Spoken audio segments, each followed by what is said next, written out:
بھی ہوتا ہے جس میں یہ لکھا ہوتا ہے کہ اس مشین کو کیسے استعمال کیا جائے. اور اگر مشین بہت قیمتی ہے تو پھر ایک آپریٹر بھی آتا ہے جو بتاتا ہے کہ آپ استعمال کیسے کریں. اگر مشین مینوفیکچرر کی مرضی کے مطابق استعمال کی گئی، ہدایات کے مطابق، تو کامیاب ہوگی، اور اگر ہدایات سے ہٹ کے استعمال کی یا تو چلے گی نہیں، اور چلے گی بھی جلد ٹوٹ جائے گی اور ختم ہو جائے گی. اس کائنات میں اللہ تبارک و تعالیٰ کی ذات خلاق کائنات ہے، واجب الوجود ہے. اس نے انسانوں کو پیدا فرمایا، اور انسان اللہ کی سب سے بہترین تخلیق ہیں، شاہکار ہیں عالم ایجاد کے انسان. اس لیے ہر دور میں انبیاء کرام کو بھیجا گیا کہ آپ کتاب بھی لے کر کے جائیں اور عملاً انسانوں کو ہدایت دیں تاکہ وہ مکمل انسان بن سکیں. انبیاء کرام تشریف لاتے رہے اور اپنے مشن کو مکمل کر کے اپنے رب کے حضور میں حاضر ہوتے رہے، یہاں تک کہ حضور سید عالم سرور کائنات آخری نبی بن کر کے آئے. ان کے بعد کوئی اور نبی نہیں آئے گا، ان کے بعد کوئی اور رسول نہیں آئے گا، ان کے بعد کوئی پیغمبر نہیں آئے گا.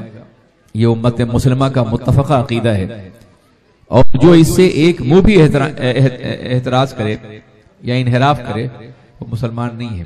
یعنی اس امکان کو بھی تسلیم کرے وہ کہ نبی آ سکتا ہے تو بھی مسلمان نہیں ہے وہ. اس لیے کہ قرآن اور سینکڑوں احادیث کے ذریعے سے یہ بات ثابت شدہ ہے کہ وہ آخری نبی ہیں، ان کے بعد کوئی اور نبی نہیں آئے گا. حضور سید عالم سرور کائنات محمد الرسول اللہ صلی اللہ علیہ وسلم کو آخری نبی بنا کر اللہ تبارک و تعالیٰ نے ان کے دین کی بھی حفاظت کا ذمہ لیا، ان کی کتاب کی، ان کی سیرت کی. یعنی اب نبی کی سیرت نہیں بدلی جائے گی، نبی کی کتاب میں تبدیلی نہیں ہوگی، اور نبی کے دین کے بنیادی اصول جو ہیں وہ ہمیشہ باقی رہیں گے، اور یہ قیامت تک کے لیے یہ دین رہے گا. الیوم اکملت لکم دینکم واتممت علیکم نعمتی ورضیت لکم الاسلام دینا. یہ فیصلہ ہے مشیت کا، اسلام ہی حق ہے اور ساری کائنات کے لیے ہے. عزیزان ملت اسلامیہ، سرور کائنات صلی اللہ علیہ وسلم کی تشریف آوری جس دور میں ہوئی ہے وہ دور پوری دنیا کا تاریک ترین دور کہا جاتا ہے، darkest age of the universe world. اس لیے کہ دنیا میں انبیاء کرام تشریف لاتے رہے، اور کبھی کبھی بیک وقت کئی انبیاء کرام ہوتے تھے، لیکن حضرت عیسیٰ کے رفع آسمانی کے بعد، آسمان پہ اٹھا لیے جانے کے بعد سے لے کر کے حضور سید عالم صلی اللہ علیہ وسلم تک کوئی نبی نہیں آیا، کوئی رسول جلوگر نہیں ہوا. یہاں تک کہ عقل و شعور کی بنیاد پر کوئی مصلح بھی نظر نہیں آتا ہے، اور دنیا کی وہ ساری برائیاں جو انسان کر سکتا تھا شیطان کی اطاعت کر کے، وہ سب موجود تھی معاشرے میں، پوری دنیا میں. جب اندھیرا شدید ہوتا ہے تو چراغوں سے کام نہیں چلتا، آفتاب کی ضرورت ہوتی ہے.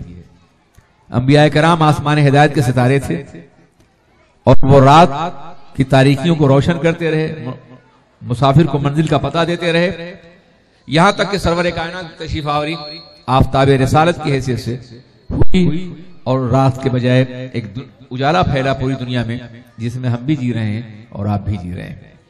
عزیزان ملت اسلامیہ، اس سے پہلے کہ آپ حضور سید عالم صلی اللہ علیہ وسلم کی اصلاحات، ان کا برپا کیا انقلاب، ان کی تعلیمات کا سرسری جائزہ لیں، جب تک اندھیروں کا تذکرہ نہ ہو اس وقت تک اجالوں کی قدر و قیمت کا احساس نہیں ہوتا ہے. الاشیاء تعرف بازدادہا، چیزیں اپنی ضدوں سے پہچانی جاتی ہیں. یہ 570 سال کا زمانہ انتہائی تاریک زمانہ تھا. دنیا کے مختلف قوموں میں مختلف برائیاں پھیلی ہوئی تھیں، عدل اور انصاف نام کا کوئی تصور نہیں تھا، سوشل جسٹس کا کوئی احساس نہیں تھا. کوئی ایک آواز دنیا میں ایسی نظر نہیں آتی جو انسانوں کو انصاف دلانے کے لیے بلند کی گئی ہو. ایسے دور میں حضور رحمت عالم سرور کائنات صلی اللہ علیہ وسلم تشریف لائے. آپ اندازہ فرمائیں کہ جو اس زمانے کی جو قومیں منصہ شہود پر تھیں اور جن کی اپنی تاریخ تھی، اپنی روایات تھی، جنہیں دنیا جانتی تھی، اس میں افریقہ میں مصر کے علاقے ہیں، انڈیا میں ہندوستان ہے، یورپ کے ممالک میں روم ہے، ایران ہے. یہ ممالک دنیا کے نقشے پہ اپنی تہذیبی اقدار کے ساتھ پہلے رہ چکے تھے. انبیاء کرام بھی عربوں کی سرزمین میں تشریف لائے اور انہوں نے ہر قوم کو ہدایت دی.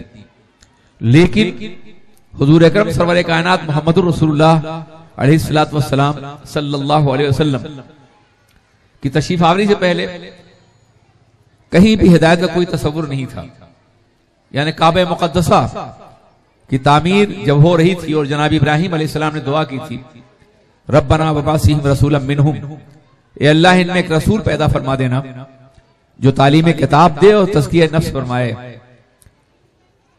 جناب ابراہیم کی دعا کے 3000 سال بعد حضور سید عالم تشریف لائے، اور اس سے پہلے 3000 سال مکہ مکرمہ میں خانہ کعبہ کے اندر 360 بت رکھے ہوئے تھے.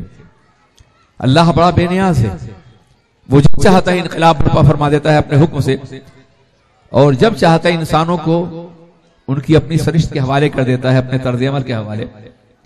اتنے دنوں تک انبیاء کرام کی تعلیمات وہاں عام نہیں ہو سکی. دنیا کے دوسرے ممالک انبیاء کرام تشریف لاتے رہے، مگر مکہ مکرمہ میں کوئی نبی اللہ کے رسول صلی اللہ علیہ وسلم پہلے جلوہ گر نہیں ہوا جناب ابراہیم اور جناب اسماعیل السلام کے بعد.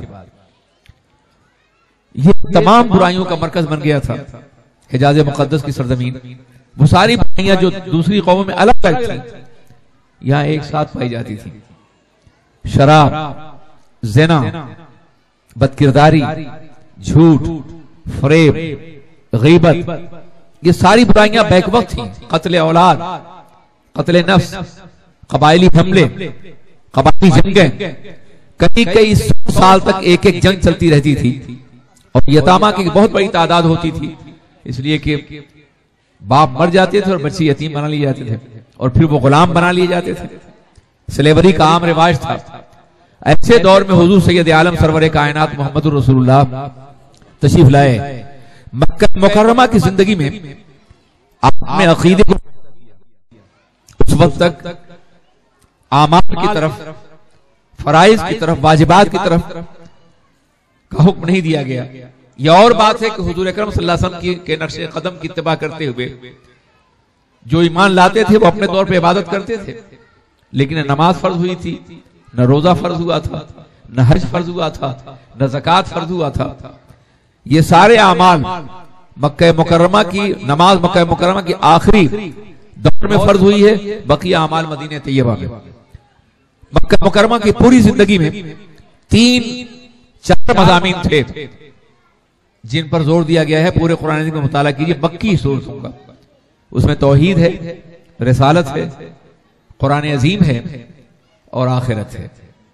یہ 4 ٹاپکس ہیں جس پر مکی تمام صورتیں اس کا احاطہ کیے ہوئے ہیں. مکہ مکرمہ میں جو صورتیں نازل ہوئی، توحید، اللہ کو ایک ماننا، سرور کائنات کو رسول اور آخری رسول ماننا، آخرت پر یقین رکھنا، یہ بنیادی عقائد تھے جو دلوں میں مکہ مکرمہ میں اتارے گئے. اور جب یہ عقائد اتنے راسخ ہو گئے کہ مسلمان ہو شرک کا تصور نہیں کر سکتا تھا کہ وہ مشرک بھی ہو سکتا ہے، یا شرک کی طرف مائل بھی ہو سکتا ہے، یا شرک کے ساتھ کوئی سلوک کر سکتا ہے، یا کمپرومائز کر سکتا ہے.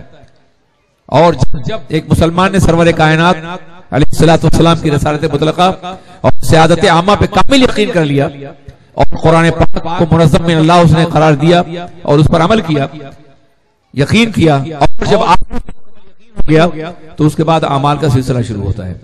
اس سے یہ معلوم ہوا کہ عقیدہ اتنا اہم ہے کہ مکہ اللہ کے رسول علیہ السلام نے عقیدے پہ زور دیا، قرآن عظیم نے عقیدے پہ زور دیا، اللہ کی مقدس کتاب نے. جب انسان خدا کو مان لیتا ہے اور خدا کے ماننے کے بعد اسے شہید و بصیر تصور کرتا ہے، ہر لمحہ خود کو بارگاہ میں حاضر سمجھتا ہے، تو پھر وہ گناہ نہیں کرتا، کوئی غلطی نہیں کرتا، کسی پہ ظلم نہیں کرتا. کہنے کو تو ہم سب اللہ کو مانتے ہیں، الحمدللہ آپ بھی مانتے ہیں، اسے شہید و بصیر بھی سمجھتے ہیں، لیکن ہم میں بہت سے ایسے لوگ ہیں جو اللہ کے شہید و بصیر ہر وقت آپ موجود ہونے کا دیکھنے کا، رقیب ہونے کا ان کے ذہن میں تصور نہیں ہوتا. اس لیے برائیاں وہ کرتے ہیں، وہ شراب بھی پیتے ہیں، وہ زنا بھی کرتے ہیں، وہ چوری بھی کرتے ہیں، وہ ڈاکہ بھی ڈالتے ہیں، وہ تلفیاں بھی کرتے ہیں، لوگوں کو ستاتے بھی ہیں. اگر ایک یہ احساس جاگزی ہو جائے کہ اللہ ہمیں اور ہم کہیں بھی اللہ کی نگاہ قدرت سے باہر نہیں ہیں تو یقیناً گناہ نہیں کرے گا. یاد رکھیں انسان گناہ اس وقت کرتا ہے جب یہ سمجھتا ہے قانون نہیں دیکھ رہا ہے، قانون مشاہدہ نہیں کر رہا ہے تو گناہ کرتا ہے، جرم کرتا ہے، قتل و غارت گری سے کام لیتا ہے. جب اسے یہ یقین ہو جائے کہ قانون نہیں دیکھ رہا ہے تو کرتا ہے. یہی وجہ ہے کہ دنیا میں جرائم بڑھ رہے ہیں، قوانین بھی سخت ہو رہے ہیں، پولیس کا انتظام ہے، فوج کا انتظام ہے، جیلوں کا انتظام ہے، پھر بھی جرائم بڑھ رہے ہیں. دنیا کے ہر ملک میں، خواہ وہ مہذب ملک ہو یا غیر مہذب ملک ہو، جرائم بڑھتے جا رہے ہیں. اس لیے کہ وہ یہ یقین نہیں رکھتے کہ خدا ہر وقت ہمارے ساتھ ہے، وہ ہمارے حبل ورید، رگ گلو سے بھی زیادہ قریب ہے. ہمارا کوئی عمل اس سے پوشیدہ نہیں ہے. اس لیے قرآن عظیم نے سب سے پہلے خدا بہد ان تمام صفات کا تذکرہ فرمایا جس کے ذریعے سے انسان کی زندگی خدا بہد کی صفات کے احاطے میں ہے اور زندگی کبھی الگ نہیں ہو سکتی اس سے. وہ رقیب بھی ہے، وہ شہید بھی ہے، وہ بشیر بھی ہے. یہ ساری صفات مبارکہ خدا بہد قدوس کی اس لیے تھی تاکہ اس کے ذریعے سے انسان اپنی اصلاح کر سکے اور برائیوں سے بچے. جنت و دوزخ اس لیے اہم ترین قرار دیا گیا کہ جنت کی امید اور دوزخ کے خوف سے انسان گناہ نہیں کرے گا. اس لیے بار جنت کا تذکرہ سینکڑوں اسالیم میں سینکڑوں طریقے سے قرآن عظیم کے اندر موجود ہے، اور اسی طریقے سے بار بار دوزخ کا تذکرہ سینکڑوں اسالیم اور سینکڑوں طریقے سے موجود ہے. دوزخ کیا ہے، دوزخ کی حیثیت کیا ہے، وہاں کیا سزائیں ملیں گی، کس طرح کے مجرموں کو کون سی سزائیں ملیں گی. یہ تمام باتیں دوزخ کے حوالے سے بھی قرآن موجود ہیں، اور جنت کے حوالے سے نعمتیں کون سی ہوں گی، کون سے لوگ جنتی ہوں گے. جنت اور دوزخ عظیم عقیدہ اس لیے کہ انسان یقین کر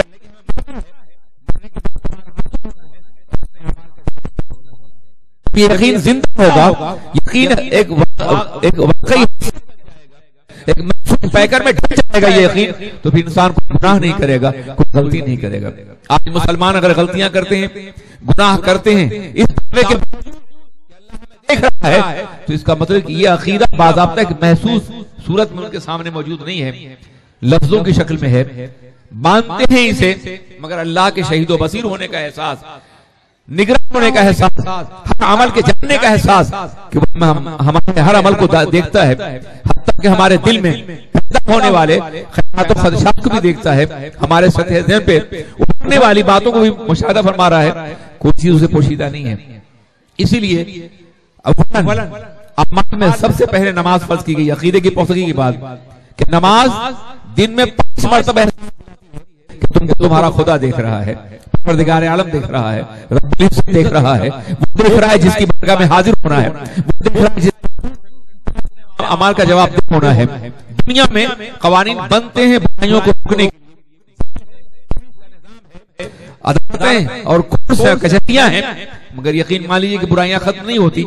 اس لیے کہ دنیا کی ہر قوم ہاتھ میں زنجیریں ڈال سکتی ہے، ہر قانون پیر میں ڈال سکتا ہے،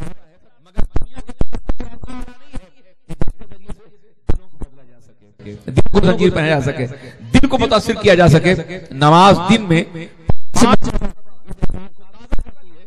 تمہیں کوئی اور دیکھ رہا ہو یا نہ دیکھ رہا ہو، پروردگار عالم دیکھ رہا ہے، رب العزت دیکھ رہا ہے، خدا قدیر جبار دیکھ رہا ہے.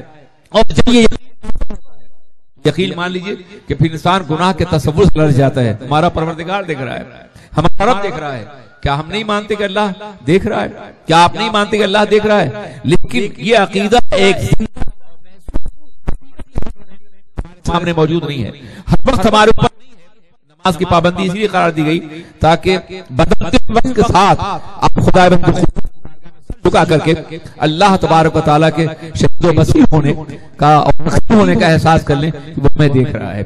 ہم اس سے باہر نہیں جا سکتے ہیں. عزیزان ملت اسلامیہ،